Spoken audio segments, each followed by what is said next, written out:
Kwekskina, here's Alexandre Niquado with my colleague André Dudomaine.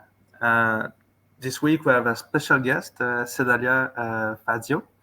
So if you could introduce yourself, and then we can talk after that. Where? It's gonna go. Hello, is everyone well? My name is Sedalia Kawennotas. I'm Mohawk from Kahnawake, and I'm Bear Clan.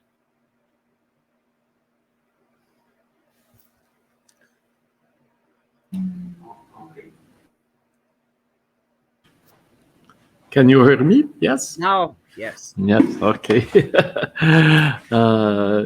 Gwe, Sedalia, it's a pleasure to have you with us. Bonjour, Alexandre. Usually,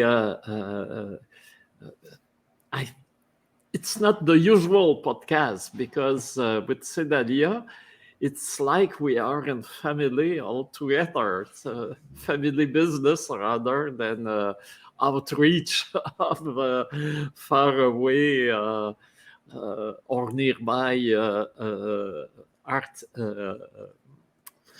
indigenous artists. And so we are very happy to have you with us right after the Women's Day. And as it is often said, it should be the Women's Day every day. So the second day we are still on the Women's Day with you, Sedalia. This maybe you can tell us how you get involved. How did you become this kind of cultural and spiritual leader you are now? I don't know. I guess it happened just naturally. I began by working with my elders, doing the work that they needed done for them. And through that, I just worked my way up until the elder said to me, one of the elders asked me a question. They said, "Do you think you can do this?" I said, "I think so." They said, "Okay, well, you have a long road ahead of you. You have a lot of work to do. And when you're ready, you better be ready because it's a long journey and you have to be committed. When you're called upon, you have to go. Whether you feel well, whether you don't feel well, whether you feel like it, you don't feel like it, when you're called upon, you have to go." So I continued working with my elders, and after my 16th fast,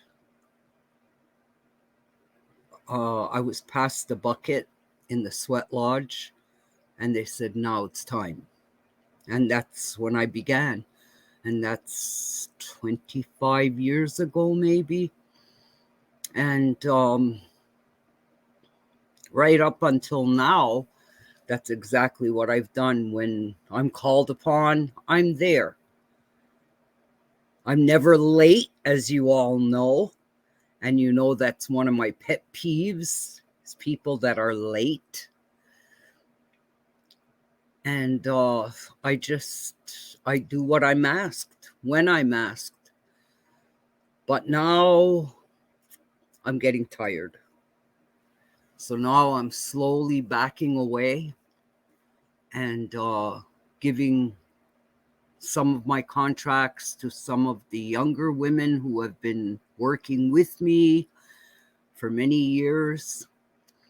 And yeah, I'm slowly backing away. It's time. It's time. It's my time.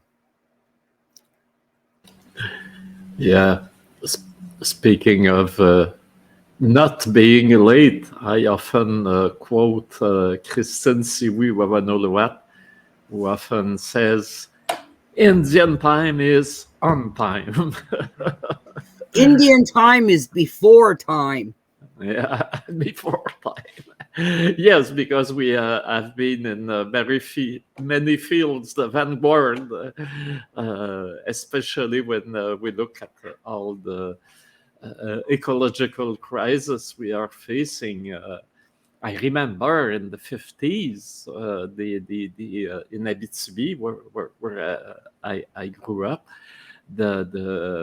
I was still a very, very, very young person, and the Algonquin elders were telling the earth is sick. We cannot go on like that. And this is now that the emergency is recognized globally, but many people were telling to those elders, oh, they are retarded. They don't see that the science will resolve everything and every problem. They should have listened better then. The earth would be in a lot better health. Well, yeah, you're right. I remember my elders talking about it. And this is why when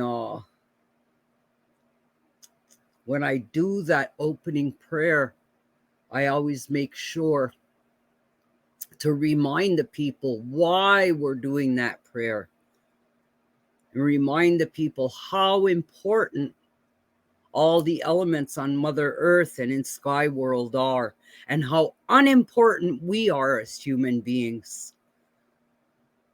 I remind them how if every human being disappeared from Mother Earth, how Mother Earth and Sky World would thrive because we're killing them. And that's why. It's because ever since I was little, I can remember the elders talking about they're cutting too many trees.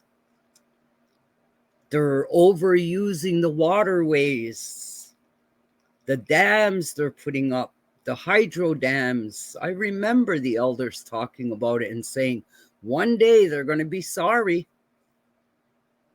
And that day is here. We have also a very long commitment, you and me, around the Présence Autochtone, the Montreal First Peoples Festival.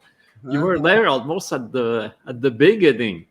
I think you were there the second year. The second year. Right. The first year we had, he is not with us no more. It was a group.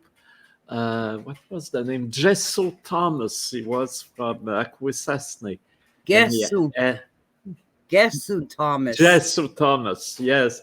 And he had a group, Standing Arrow, a beautiful drum group with a fantastic repertoire of songs they have learned traveling all around Turtle Island. And I think when Jesu passed away, they never get on performing, and it's sad because it was a very fantastic group. But Apile, you were there. Well, that's who I grew up with in the Longhouse. Was the Thomas family and Tom Porter, Mike Mitchell. They were all the people that I grew up with way back then. And Gesso, actually, my son's cradle board, Gesso made for me when I was having my son.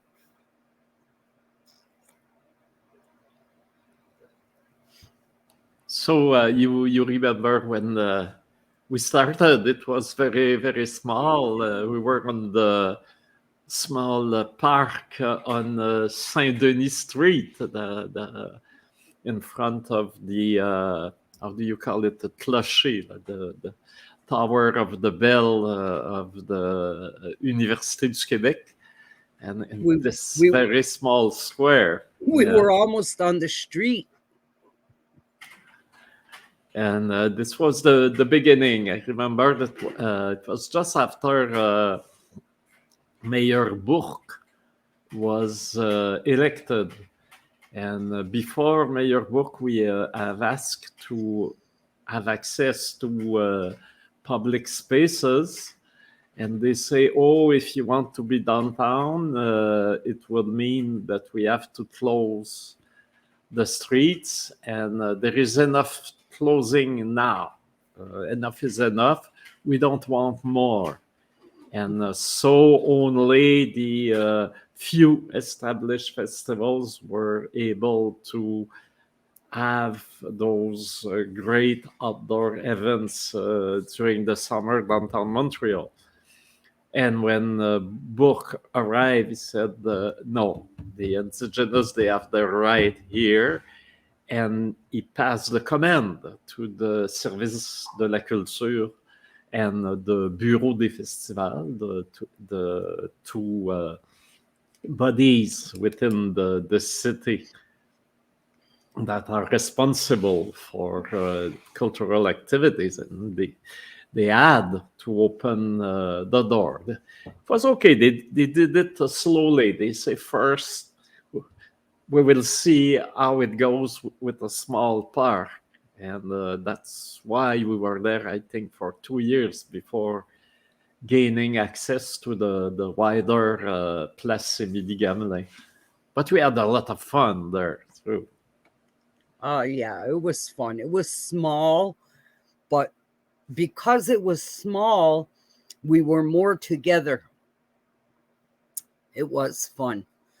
And it wasn't long after that I started working with the city to try and get the sweat lodge. And that took forever. Took 10 years. And then you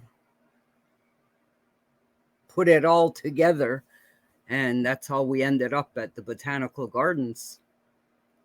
And that's 12 years now. So that's 22 years between start and now.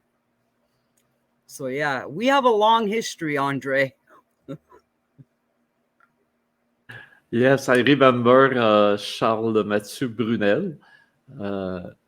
He was just named at the boss of the All the scientific infrastructures of the town. It was not named yet Espace pour la Vie, like it is named now. I think it is on Charles' initiative that this name has been given for all those installations, insectarium, planetarium, botanical gardens, obviously. And I remember he asked me, you know, Andre, we are really proud of the First Nations garden, but it lacks something. There is something lacking. And I said, you know, what is lacking is the spirit. You have a beautiful showcase. And when people look at it, that's perfect. But there is a soul behind all those elements, and we are not connected to this soul. And this soul is the first people and their spirituality that can bring it to Botanical Garden. And we had hope at this time to have also the possibility to give sweat to a larger number of people, giving teaching before, not it would have not been a theater or a cabaret. It would have been something that keep the essence of the ceremony, but it would have been accessible for a lot of people. But this never we have the possibility to achieve that part. But at least we had our sweat lodge space in the garden. Yeah, it's there. Well, right now it's not there. They had to tear down the fence that was around it because it was falling. So I took the lodge down. Now the fence is gone. And now they're going to take down the teepee because it's molding. And nothing was staying dry that we put in there. So they're taking it down. They're going to rebuild the teepee. Once the teepee is rebuilt, then they're going to rebuild the fence. And then we can put the sweat lodge back. Do you know when it will be possible? Not this coming summer, the summer after. Okay, Because they have a lot of work to do. Yeah. Then summer 2023. Yeah. Okay. Yeah. Oh, great. I will look forward to it. But we still have access to the site. The sacred fire is still there. We can still do ceremony there. They have no problem with that. It's just the sweat lodge that's down for now. But we still have access to the site. No problem. The wood is all there. Everything is there. Yeah. And we plan this year to do again a ceremony there, June 21st at the Down, the Rising Sun ceremony. And we obviously hope you will be there to make the ceremony. What do you think? Of course I'll be there. Yes. I remember you 1 year you were to sign your contract, and the assistant Evelyn, the assistant of the direction of the festival, had the sentence after all the mandate and all the crazy things the director can ask you. Yeah, because sometimes you had me running from one end of the festival to the other within 5 minutes. Yes. Or I'd just sit down to relax and I'd see them coming. As soon as they get to where I was sitting, I'd say, what does Andre want now? Well, they have a TV interview to do, or you need to go on stage, or you need... Okay. It was worse before, though. Yes. Because before there was one time we had remember the bear feast way up on the mountain? Yes. Sometimes you'd have me running up to the mountain and then coming back down to the festival. Oh my goodness, Andre. Yes, because the originally the festival was around June 21st. So and usually we had this ceremony right on the Belvedere Gondiaronc on the top of the mountain. And of course we had to run, but the worst I have seen, and then I didn't ask you. The mayor book was there. There was a lot of dignitaries, and I was doing my speech, and it was time to light the fire. And I look in the metallic plate where we used to do the fire,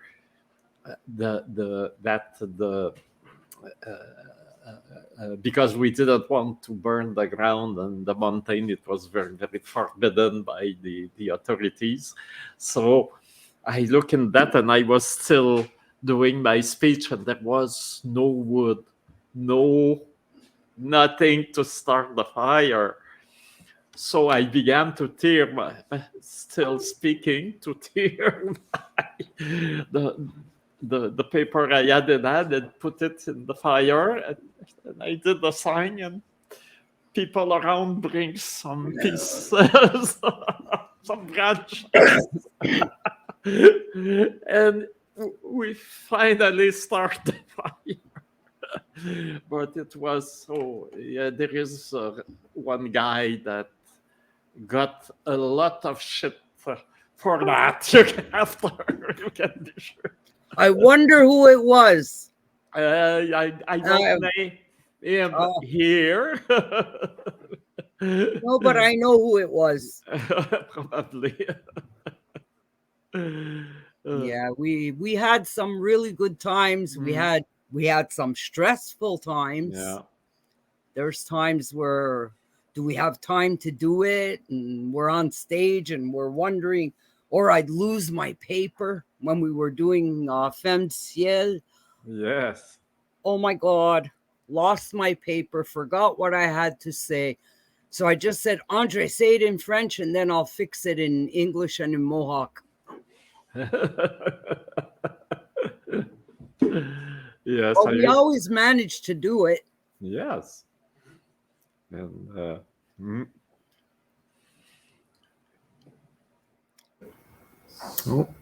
What is one of your fondest memory that you had with Présence Autochtone? I know that you loved the Maori woman that came here in 2018.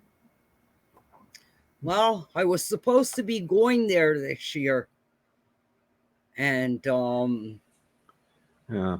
I was making all the plans to go. All of a sudden, she messaged me. At that, you're talking about Mihi. She messaged me and she said, don't come. They were in complete lockdown. She said, I can't even go to do groceries right now. She said, so you coming here, she said, they'll put you in quarantine for 14 days. By the time you're out of quarantine, it'll be time to go home. So I didn't go. So hopefully next year. Coming with me, Andre? Yeah, sure. Maybe we can get a contract and go do something with them. Yes, we have some Maori friends that will come this summer, and surely they can write an official invitation letter, and it can make things easy to organize. To organize a travel to Maori land, to Aotearoa. How many years have I asked you? Oh, since right after we went to Norway, which was, 15 years ago, maybe 20 years ago. I can't remember. It was a long time ago.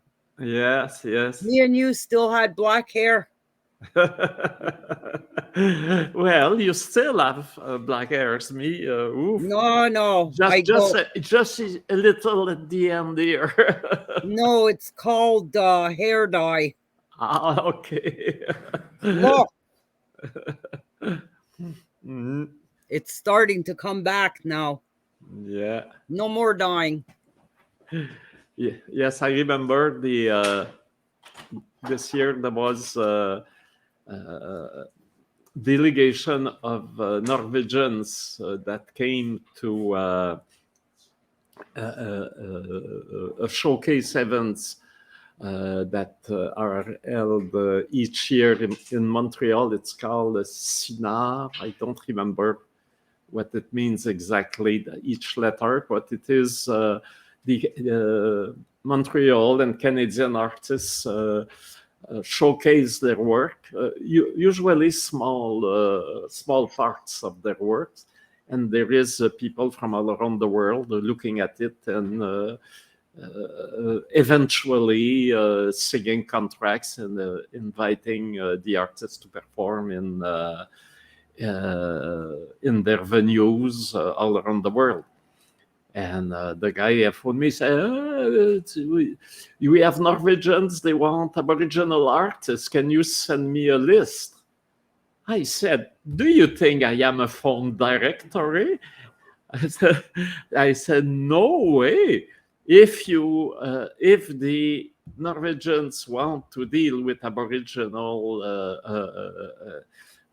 artistic milieu, they have to deal with Aboriginal organizations. Send them to my office and I will speak to them. And that's exactly the guy said, okay. And if you stand for your right, usually it works. And so the Norwegian delegates came, and they asked me what is possible. And so we did the 3 scenario different. One was big with people from all around Canada, another with artists from different nations, but mostly from the Quebec territory, and another one with 1 or 2 artists, and of course the cost was a difference by each formula, and they took the one in the middle.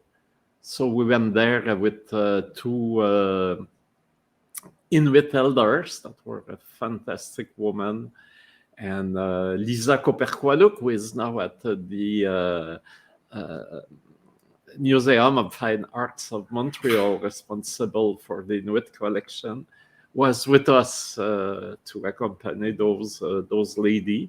And there was was it Keepers of the Eastern Door? The whole troupe was there, and well, we were almost 20 people. I think there was more than 20 because we also had the drummers. That's true. It was Atikamekw drummers, actually. Yeah. I have the picture of everybody, and I would have to go and count, but I'm sure we were like 25, maybe 30 people.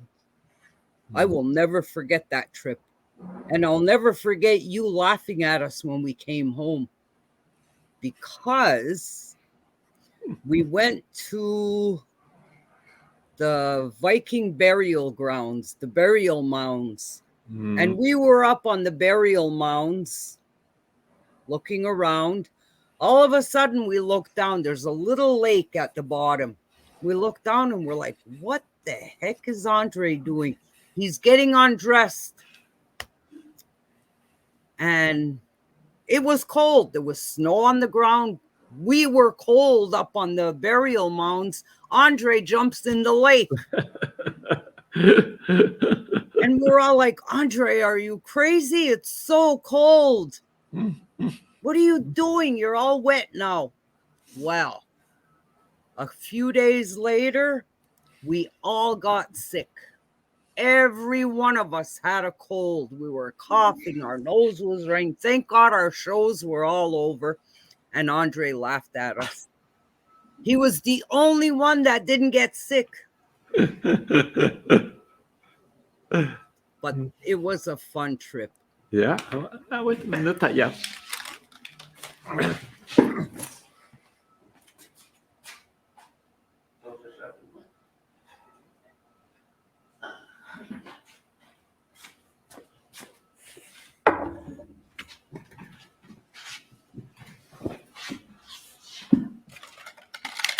You brought the flag. Yes, they give me. We have here in the office the flag of the Ulensaker. Ulensaker is the name of the place, the town where we perform, and they have a beautiful cultural center, a fantastic venue. They are very well equipped on cultural venues in Norway. That was fantastic. Yeah, but they had us on our toes. We arrived at maybe 4:00 in the afternoon. Our first show was at 5:30. Remember, we had just got off the plane. We had to perform. And then we get to our hotel, which was an hour away from Oslo. It was an hour and something from Oslo. Yeah, exactly. We get to the hotel and they tell us, you have a morning show to do in Oslo the next morning. Now we're still jet lagged. So me and Kanien'kehá said, oh no, we're not. So John went alone with two of the young girls and the drum. And John, he said, everybody else go to bed. Because we're all jet lagged, we're all tired, and we have a 6 o'clock morning show to do, which is an hour away from our hotel. So we would have had to get up at 4 o'clock in the morning to be in Oslo in time to get ready for our show, which would have made it how many hours we were up? Oh my goodness. So me and Nneka just shook our heads and we said, no, we're not doing that. And we're not going to make the dancers do that. So the ones who wanted to go went with John and the rest went to bed. And I remember I was just before leaving, I was looking at travel internet site speaking about Norway. And then I saw, I read it loud in the office. It was written, you will see very few Norwegians in the restaurants by night. When you got your bill, you will understand why. So I said, wow, that will be terrible. So Daniel Korvik, who was the author director at the time, clever, he said, put right now in the contract that you have to be fed, not only have a roof, but also meals when you are there. And the first day when we arrived, and they said to me, oh, you know, you will see how expensive it is in Norway when you get to pay your bill. I said, oh, no, look at the contract we signed. And the guy said, yes. And he phoned to his assistant at the town hall. And they got back and he says, right, we have to pay your bill. Oh my God, I never ate so much salmon in my life. Yeah. That's all we ate was salmon, and more salmon. Yes, there was a lot of fish. And there is those, it was, obviously, we were in Norway, so we had those big buffet, smørgåsbord. And there was, it was a Canadian cultural week in the Wollensake, and there was other performer from Canada, and there was a pianist from, I think it was from New Brunswick, not very nice guy, and his agent has not been as clever than we were, and he had to pay for his food, and no way his his artistic fees was not enough. It was too expensive. So we were all putting food, hiding food from the smørgåsbord to bring him. To feed him. Yeah. I said, this is like the beginning of the history in Canada. Yep, the natives were feeding the poor little white man. I think that will go on for a long time because we are still giving what we know, what we were taught. We're still trying to help them. We're still trying to teach them. Not that they're listening, but whatever the scientists are saying today is what our elders told us 50 years ago.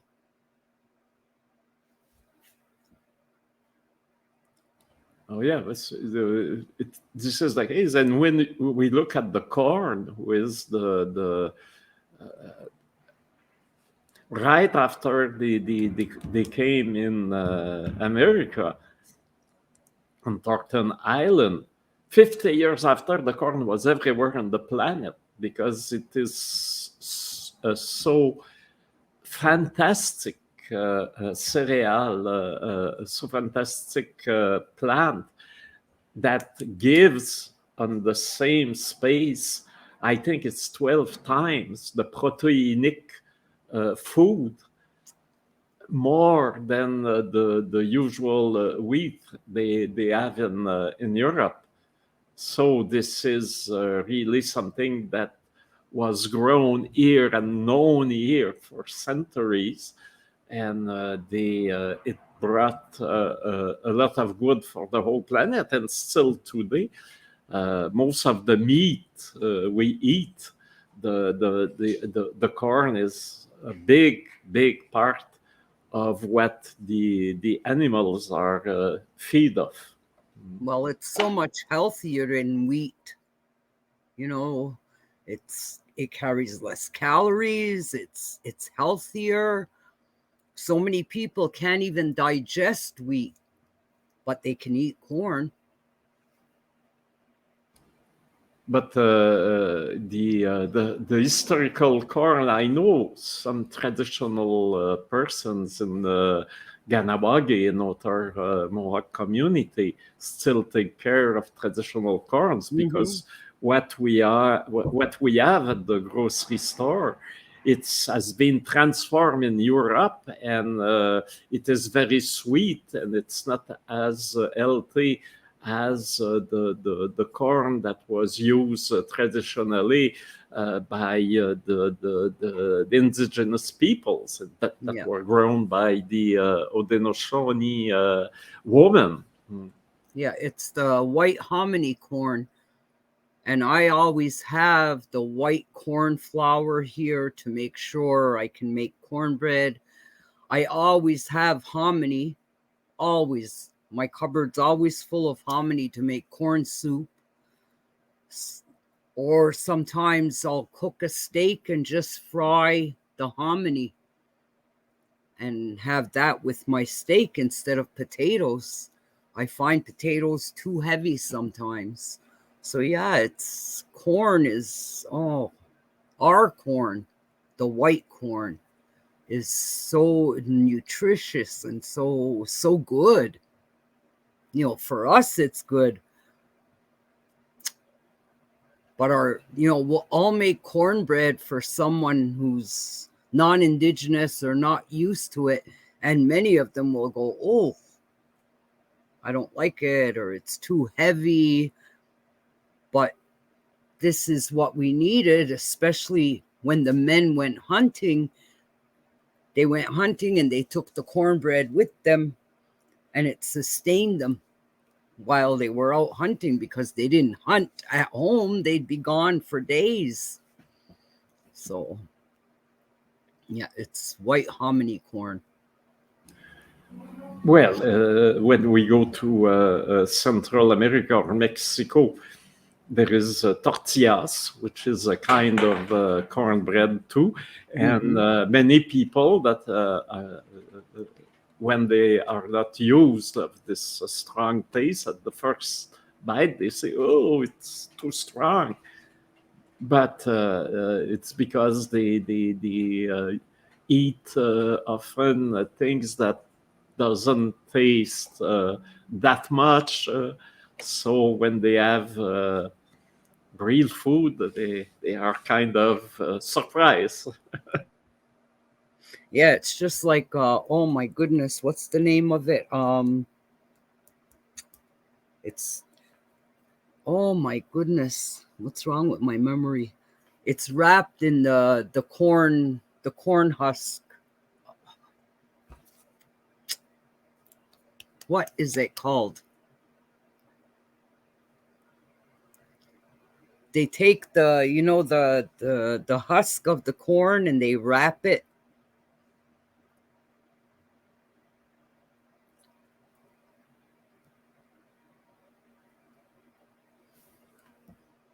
Non, mais planter de maïs, c'est parce que tu as des torts. Important. I don't remember. I know what you are speaking about. They cook it in a banana leaf. There is meat and a white a paste made of corn, and they cook it in the la braise, and this is braised. And wow, that's very, very good, very strong, right? That's very tasty. Probably Well, in Cuba, they wrap it in the corn leaves. What's Oui, exact. Tamales. tamales? Tamal. Un tamal. Tamales. Yes. Ça, c'est l'Amérique centrale. Oh, that's my favorite. Oh my goodness, I can eat 3 of them, and they're so heavy. But yeah, a lot of people do not like it. Just like the tortillas, a lot of people don't like it. Our cornbread, a lot of people don't like it, but it's so healthy. And it sustains you, like you're full for a long time.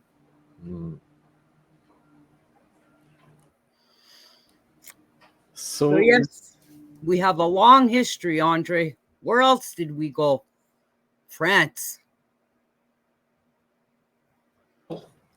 We will have a festival this summer, and hopefully with no restriction at all. That's what is announced. So is Rita still in good shape? Oh yeah, she's got so much COVID.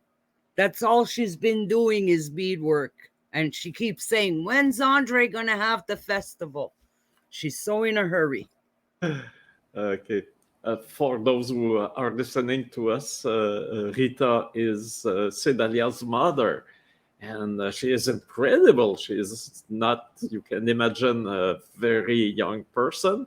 And she's still doing her work and come to the festival to show it, sell it, share it. And it's really, for us, also a very important presence. So say hello to Rita and tell her that yes, this will be the summer. Oh, she's gonna be so happy. She's 90 now. And yeah, she's in better shape than me. She's gone through a lot. She's been pretty sick. That last year that she was at the festival was the year that they found the cancer. But she's been cancer-free ever since. It's been 6 years now. I'll never forget, it was the last day of the festival that she said to me, I don't know what this is, but I have this lump. I said, lump? Where? Show me. So she showed me, and the lump was about that big already.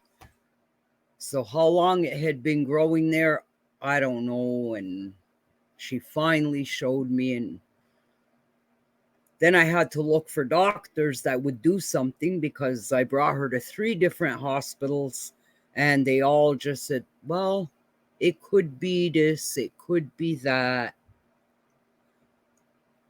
Until I finally found a doctor that paid attention and tested it, and she was operated the next day. And now she's good. And I asked that doctor, I said, do you think all these hospitals I brought her to, them ignoring it, did it have to do with her age? And he said, it's possible. Because she was 84 at the time, and they figure at 84, you know how much longer is she going to live? Well, she fooled them. She's going to be 91 in October. And she still dances. Okay. So it will be a good opportunity for everybody to meet Rita again on the Place des Festivals. The Présence Autochtone this year will take place from the 9th to the 18th of August, and we will be 6 days on the Place des Festivals. I think we will be there from the 10th to the 14th, the 15th. So we will be there 5 days on the Place des Festivals. And we are so happy to know that Vita will be there with us. And maybe she can dance a little too. Well, also, don't forget Ray's back in shape. He got his hip surgery and he's good. And okay, yes, I wanted to. I want to phone him those this month, and I am happy you learned me that. Okay, Ray Deer, which is he's back in good shape. Fantastic. Well, we see that you are made strong, you Mohawks. We're tough. Yes. In more ways than one sometimes. So that we also, Alexandre, saw that a video has been made about you by the Wapgoni Mobile, and we will share the link because I think it's very, very well done, and it gives really biographic insights of a great Mohawk leader that is very, very important, not only for the Mohawk Nation, but for the whole Indigenous community in Montreal, and we are from so many different backgrounds and origins, and you are like our grandmother for all of us, even me. I keep you in line and say, Andre, and then you say, you come here, you got work to do. Yeah, I think your video sends a strong message about other Indigenous people, especially who those who can still speak the language. I remember when I came into Montreal, I could speak the language, and when I met other Indigenous people who could not, it brought me like a sense of pride. And then I thought, like, yes, I think I'm better than them. So once I saw your videos, like, okay, I think it humbled me because we could lose our language in a few years. And this is like for me a strong message. So I think it's a good video to show to everyone. Thank you. Amanda did an amazing job with that video. That was Amanda Roy. Oh, yes, Amanda is a great artist, and she is doing also a great job on artistic and field, and especially in video making. Yes, you have been put in a good hand if you work with Amanda. Yeah, I actually want to see if they can take my grandson under their wing as a summer student, because my grandson starts CJEP in the fall, and he wants to get into film. I don't know what he wants to do, but I know it's in film, so I'm going to see if anyone there can take him under their wing, or anyone there, like you, Andre. Yes, we can look at it. Well, we show films more than we don't produce films, but at least there is a lot of filmmakers that are there to present their works, and we need people to welcome them. to manage Q&A after the screenings, there is a lot of work to do around films, and this is a way also to be connected with film making. And of course, yes, there is an opening if your grandson can send us just a small resume, and we will certainly look at it seriously. Especially, we know that you are behind him. Well, his resume wouldn't be too big yet because he's just getting out of high school and he starts CJEP in the fall. Yes, but at least this can be put in a resume. Here is who I am and where I hope to go, and we will look at it certainly. Okay. So yeah, back to the festival. I'm so excited to finally be back. You know, it's like a second home to us all. And that festival is so important to our people, so important to remind people that we're still here. And I think to remind them that we're not going anywhere. We'll be here for a very long time. And I have confidence in that because of the strong young people that we have. You know, maybe our elders said the same thing about us, but now we're saying it about, you know, we've got people like Andre, people like Amanda, all these young ones that are coming, and they're strong. So we know we're here, we're not going anywhere, and these young ones are going to make sure of that. Thank you to count me in the youth. Oh, not Andre Alexander. I do that all the time. How many times have I called you Andre Alexander? So too many times. I'm sorry. It's okay. You just stay in your little corner. You're retiring just like me. Well, maybe I am like Alanis. I can because she is not retiring. She's still doing film at the NFB. She is great. That's how I feel. I'm like, I feel like I told my sister when we got back from Cuba, because I got a new tattoo. And the tattoo is a phoenix feather. And under the phoenix feather, it says, "Bring me to the wolves and I'll come back leading the pack." So I told my sister, when we go back to Cuba, I'm getting another tattoo on my other leg. And it's going to be a phoenix coming out of the flames. And it's going to be written, "Just like the phoenix, I keep rising." That's why I feel like we're like the phoenix. Yes.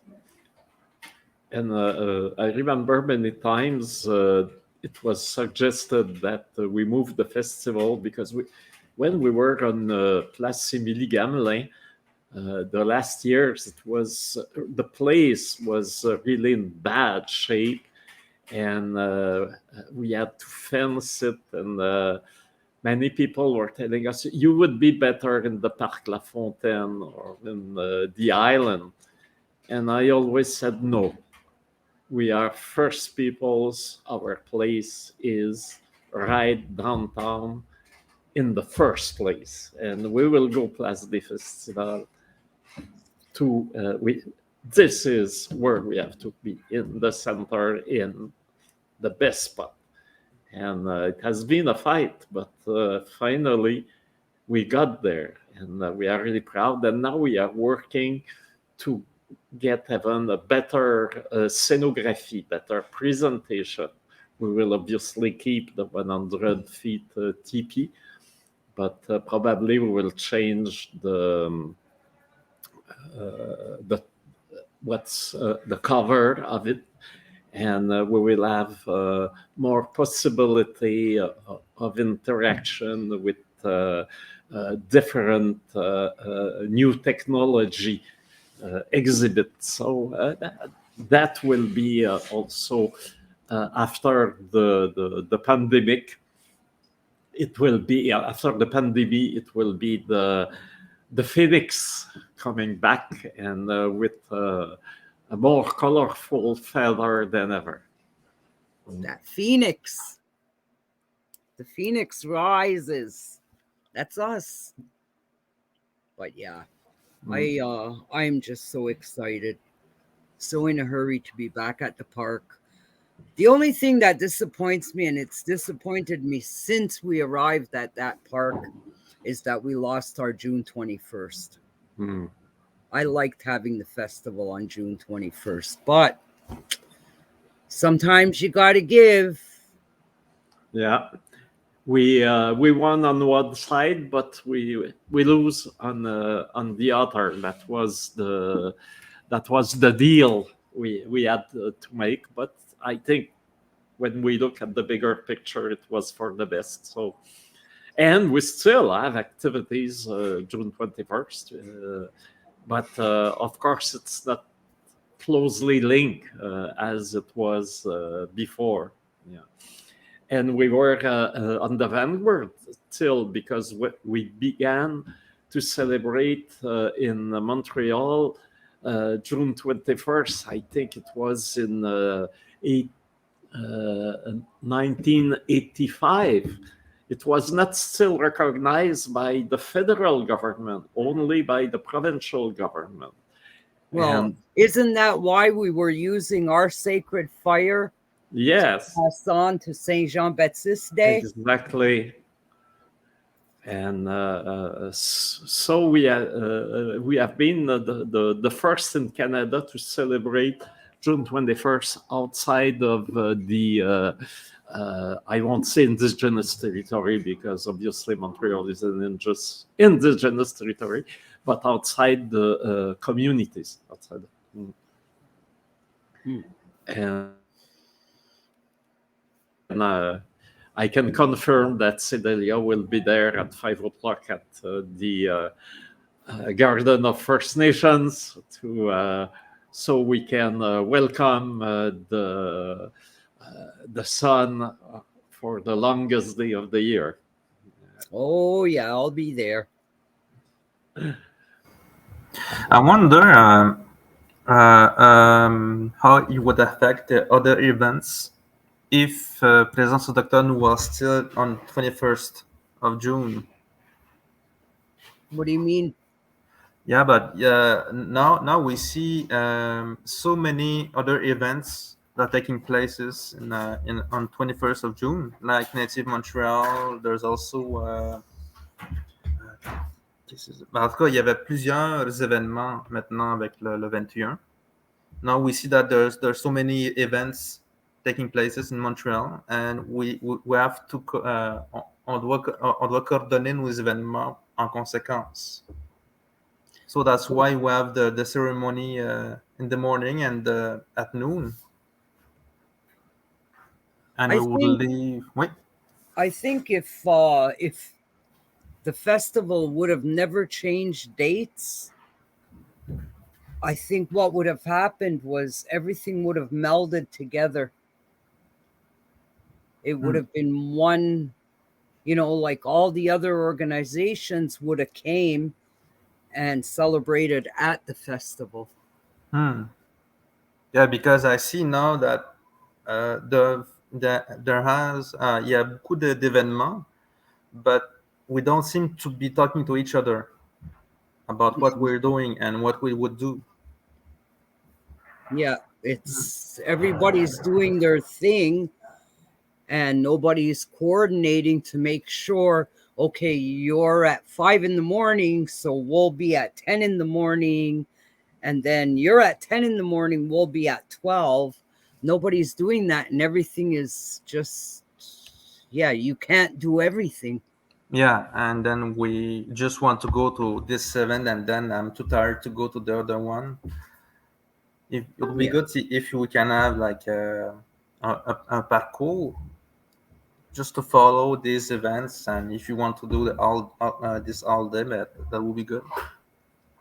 It's too bad we can't coordinate that everybody melds into one big celebration instead of all separate. You know, we can be all together. Yeah. But I don't know. Maybe we can work on that. Yeah, sure. Are you still busy around this time?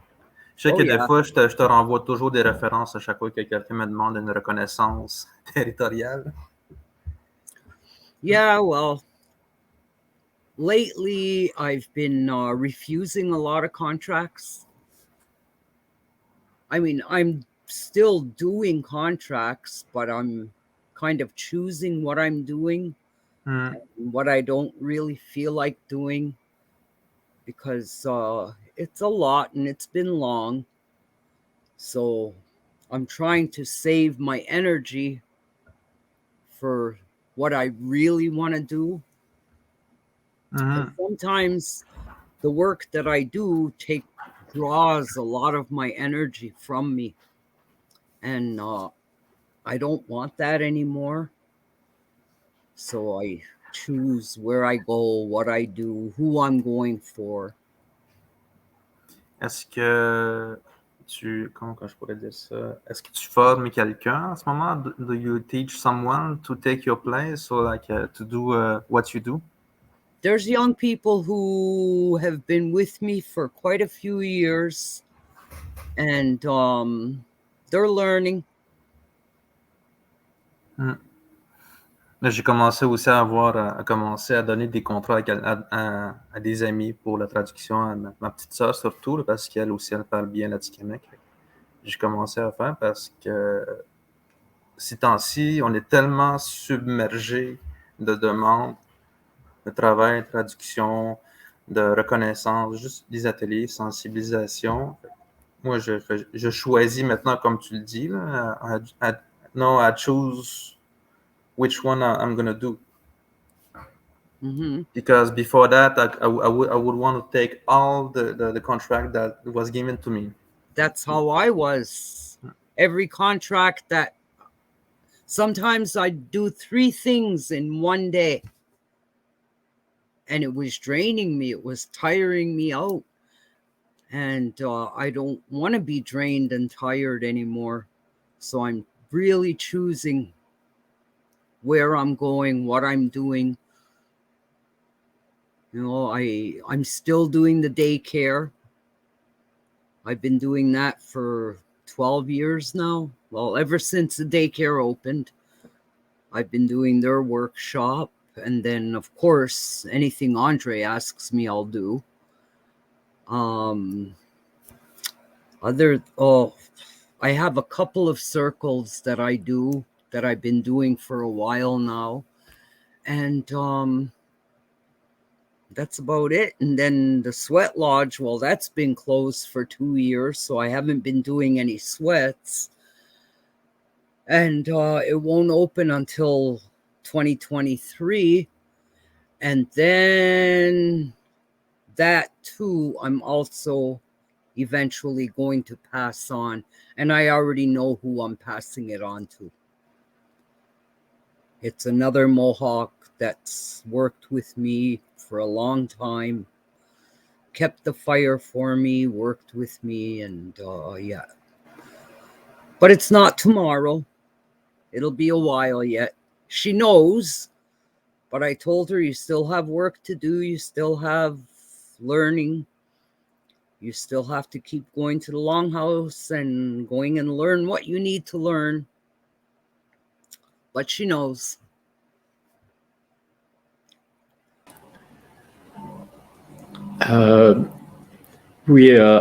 Alexandre is always giving us a small linguistic lesson at the usually at the end of the podcast. Of course, it would have been nice if he knew some Mohawks, but I think he is more on the Algonquin side of the languages. But let's listen to him. Yeah, while you were talking about the past, I was trying to crack the meaning of the word Mohawk in my language. So we all know what it meant, what it means. Mohawk is in Anishinaabe. So I won't I won't translate that. But I was really interested how come we have this this word for Mohawk people.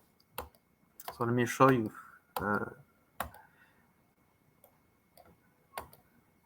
Okay, so we say that you say that in your language you say Kanien'kehá. In Atikamekw we say Nadwo. This is for the Iroquois people and Hurons, les Hurons. Like this is they're pretty much the same for us. But what does it mean, Nadwo, really? We were always told that it means trader or salesman. Adoué Rigno, ça c'est a salesman. But Nadoué, I can understand that it means also something that we have to reach. So if we have more understanding about the words, maybe we can explore about the other words that have the flexion Nadoué. So if we say Nadoué Tagun, this is something that we want, that we desire for the inanimate. Nadoué Taguzio, this is someone that is desirable. Nadoué Tum, this is something we want. Nadoué Rashkao, this is for to look to hunt the partridge, le perdrix. Nadagamebreo, head towards the shore, the boarding. So this is something that we say to go there, to the shore. Nadbiu. Nadbiu says when you are sitting and you just want to sit close to someone. You want to reach someone while sitting. And if we say Nadgwo, this is going to collect this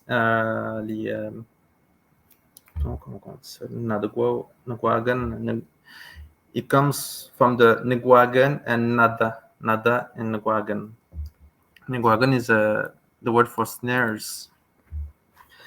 Nada Wiguaseo, this is for looking for bark, especially for the birch bark. Nadrabeo, this is going to go and raise fishnets. Nadzinigan, this is a new word that we saw in the 90s. This is when you order something from a catalog. This is how we said the word to order something from a book.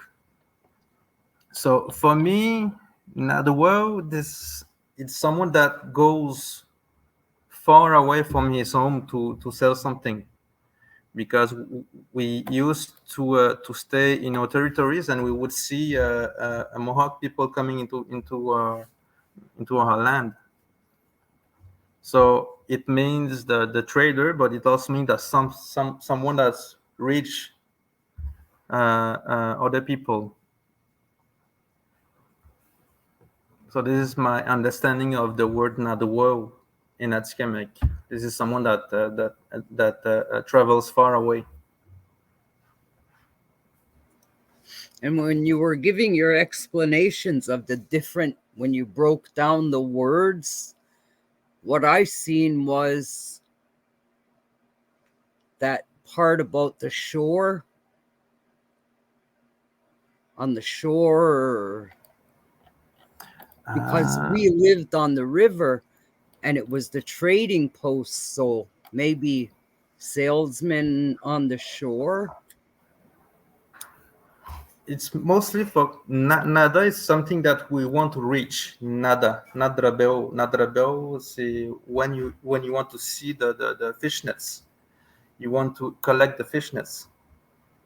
There's also the word for nadunhu. This is when you want to go hunting for moose. You go hunt for moose. Nadunhu. Nadwo. This is the word for the trader. Wow. It comes from adwo. This is selling something. So you go reach to sell something, to trade something. And we know that we would have a pottery in Manawan from Nadwe people, because we need those